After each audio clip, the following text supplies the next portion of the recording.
And the best part was that when it went viral, the tagline or the headline was that you want to believe.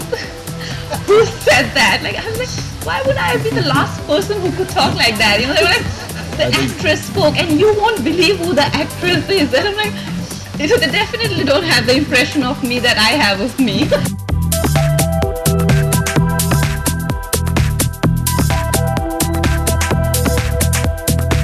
When I go for your interview, I definitely, look for great conversations and great angles which I must have not explored in my mind. Like the questions that you asked me, I never really, sat back or thought about them or ever, went through making those decisions the way I, that they spoke about it.